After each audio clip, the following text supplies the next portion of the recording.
Hey everybody, this is Sheets, and I don't know exactly what to call this content. I'm not going to show any graphics or anything like that. And I don't even know if this has anything to do with sports or DFS or anything. I didn't know exactly where I'm going to put this on the site, but I mentioned this when I was going over UFC stuff. And one of our subscribers actually asked me to follow up on this. And so I'm going to make this, I guess, video, sort of my thoughts on this matter. So as you guys all probably know, the election happened a couple of weeks ago, and I made a couple of tweets regarding election betting and how to analyze the election. And I said that it had quite a bit to do thematically with some concepts regarding betting UFC. It goes a little even further than that. And I want to just share my thoughts.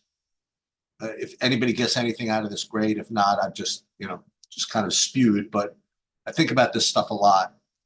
As you guys know, I've been in the stock market for a long time. And, I've done my share of sports betting and analyzing with sports betting and things like that. And one thing that I have learned over the years is that these markets that have, you know, incredible liquidity are extremely difficult to beat. Uh, and it makes sense. You have this wisdom of crowds effect where, billions and billions of dollars sometimes are put into these markets and kind of daring you uh, to suggest that there's something inefficient about them. Um, like who are you to say that Microsoft should be higher than the $70 that people have now agreed upon is what it's worth? People are spending $70 on Microsoft stock, and I'm making up that number. Who are you to suggest that it should be more or less for that matter if trillions of dollars have already spoken? And this is sort of akin to something called the random walk theory, where the presumption is that all markets that are completely liquid are pretty much efficient. Otherwise, if a stock is too low and it should be higher, then it's kind of strange to but then it would be higher. If it was supposed to be higher, then it would be higher. And I know that's kind of a depressing way to think about the stock market and a depressing way to think about betting markets as well. But that is a theory that has, that does have some legs. Now, there's a difference between the stock market and sports betting with respect to that, uh, in that could be argued, a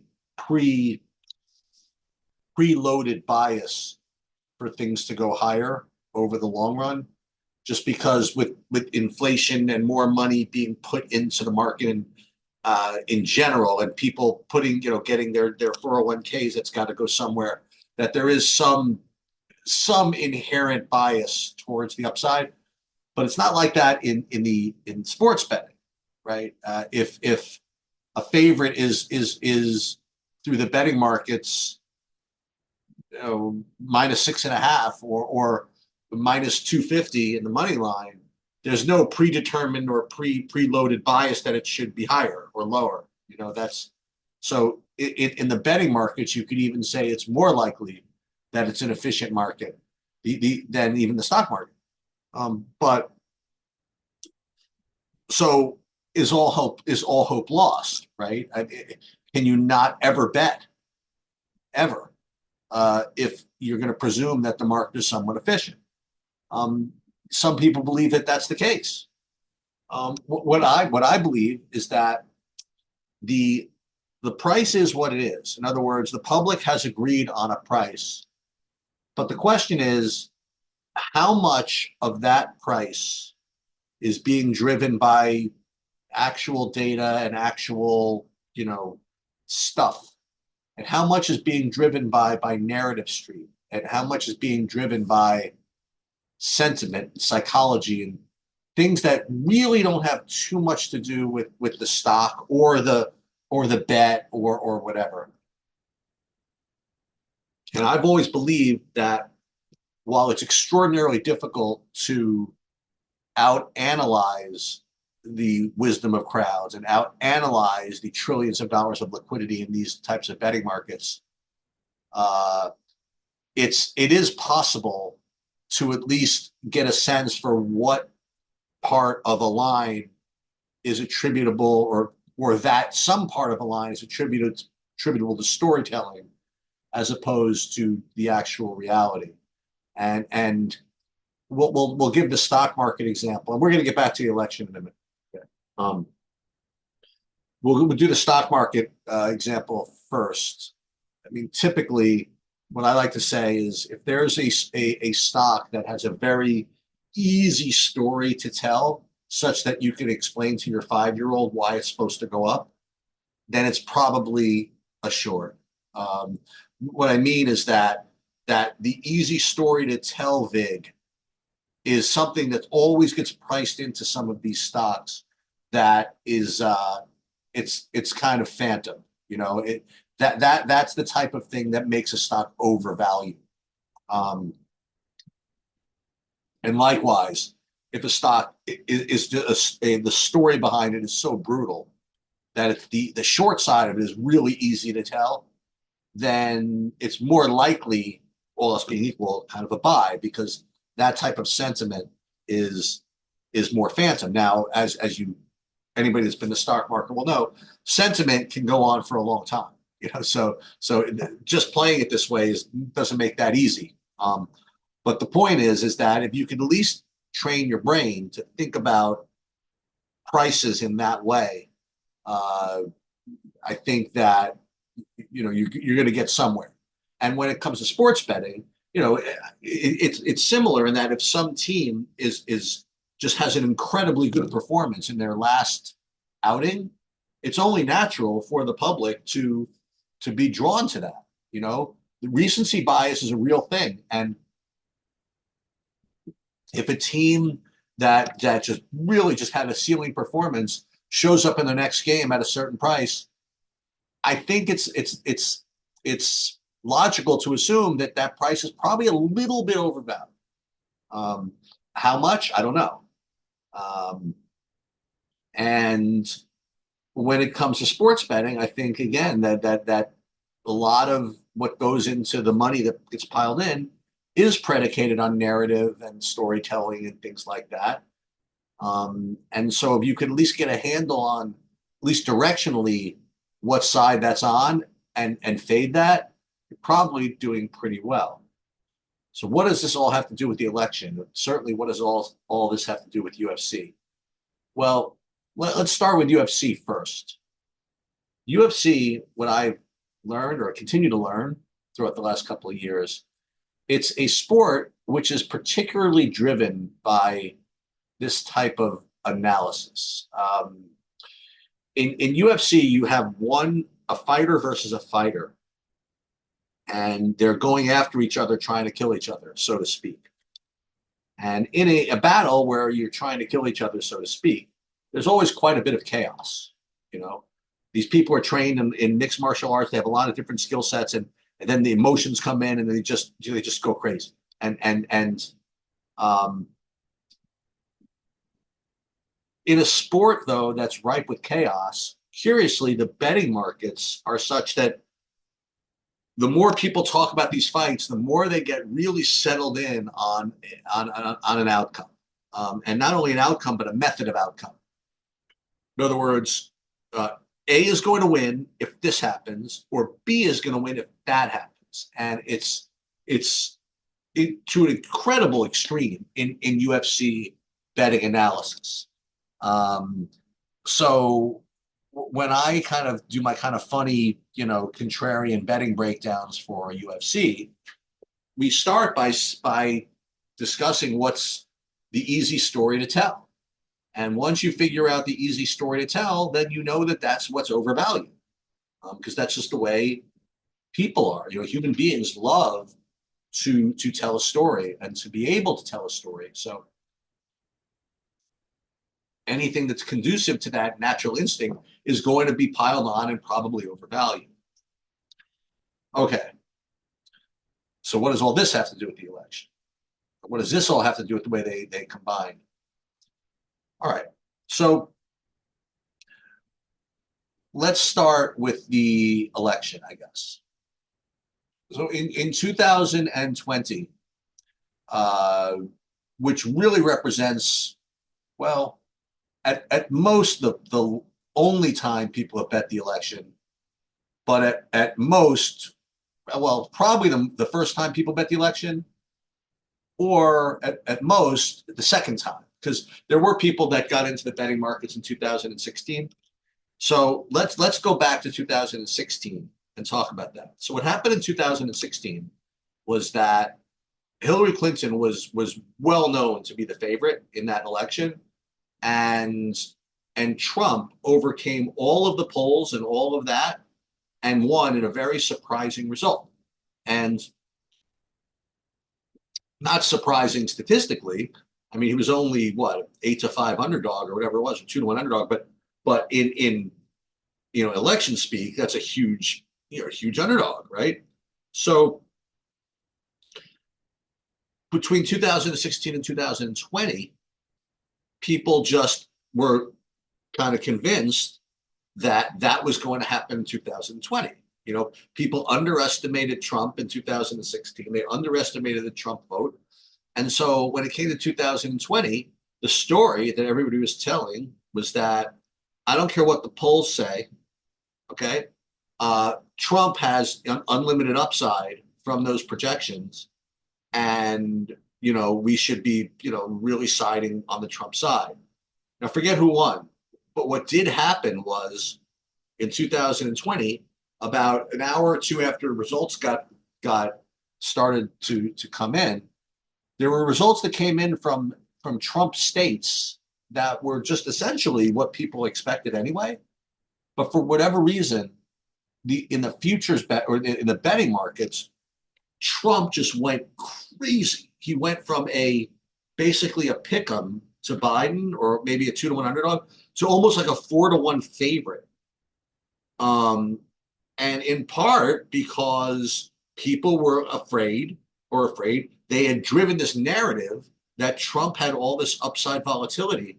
So once the results started to come in from these states in 2020, a lot of these markets, people just started piling in. And so what happened, and I'll tell the story. I was on the Market Mania, shout out to them, election show in 2020. We'll get to 2024 in a few minutes. And we saw this market movement where all this Trump money started coming in. And you think ahead and you think back, the respect that people have now for the prediction markets, it's even more now than it was then. But even then, when the prediction market started to just roll all this money into Trump, people were kind of shocked, but people were just kind of into this narrative, that Trump had all this upside volatility. So the first bit of news that came in, even though it was nothing new, people just piled onto Trump. Now, then what ended up happening was that people eventually realized, or whatever, that that news that came in was not particularly relevant, and then the market stabilized, and Biden basically won as expected. Okay, but then the really, really interesting thing happened is there were a handful of people with the conviction to have, bottom ticked Biden in 2020 at plus 300 or whatever it was, and made a lot of money. Most people didn't. Most people either said they did, or they were very, very late to banging that trade, right? Because they were so paralyzed by this Trump upward volatility that they were expecting that they just didn't even have it in them to click the button, okay, on Biden. However, we tell this story again 4 years later. So people were asking my opinion, leading into this election, and about what to do and who to like and who to bet on or whatever. And I was extremely confident in one thing, okay? That what the sharps or the fake sharps or the people who were going to be putting a lot of money into the selection were going to do is make the same mistake that they did before. And that is presume that what happened in 2020 was going to happen in 2024. So if you go through everybody's tweets leading up to the election, I mean, the super crowded trade, the super, sharp side was to do this. They say, listen, I don't care who wins now. We're just going to wait for the Trump money to come in and we're going to fade it. Okay. And we're just going to do the same thing. And then we're going to wait for Trump money to come in and as elections come in. And then we're going to go ahead and just bet Biden and bet Harris. And this is like basically my whole timeline was talking about this. And it wasn't just sharp traders at this point. It was people who had no idea about the markets and no idea about election trading, but just heard that that's what happened last time. And that people had all this money that they piled up on the sidelines to bang on this exact trade because it happened last year. Okay. And what I commented on is I don't know what was going to happen, but I promise you that that particular trade was the crowded trade. That was the particular story that was overvalued. And that was a typical story that you should not do. Okay. And what I suggested is the opposite, was that I didn't know what was going to win, but if Trump came in with those good results, then you should actually just go bet on Trump and take kind of like what might be worse odds, because that's the thing that people weren't doing. Okay, there were some people that did that, by the way, but the majority of the narrative, the sharp gamblers out there, whatever, or semi-sharp or pseudo-sharp gamblers out there, they were just all prepared for the same type of betting dynamic as what happened in 2020.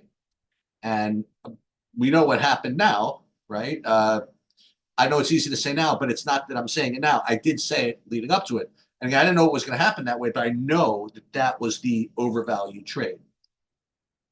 What they reminded me of from UFC was Marlon Vera, specifically, but it applies to other fights as well.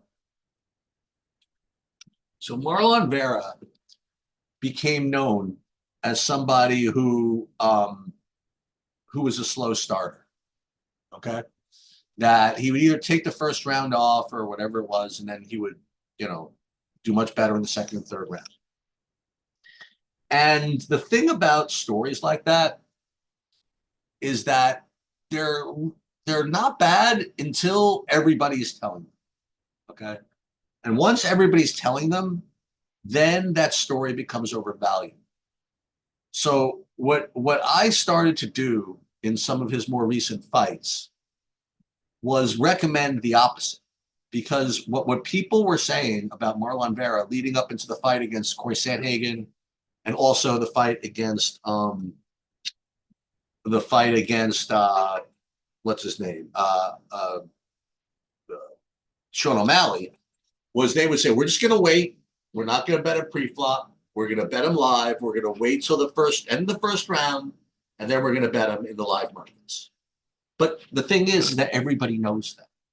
And so the line after the first round, if he lost the first round, was just not going to be good enough. That line was going to be overvalued. The sports books are no dummies, So what I would recommend is the opposite. I recommend that, what? Against Sandhagen, I want to see Sandhagen win the first round and then bet Sandhagen. Because that's actually going to be the contrarian side. And likewise, Sean O'Malley, I would wait for Vera to lose the first round, take a little bit lower price on O'Malley, but realize that it would not be as low as it would have been otherwise if the narrative had not been driven. So that's why I thought about MMA with respect to the election. And I figured I'd just make this video to kind of, get you thinking about these types of things. That's it. Good luck.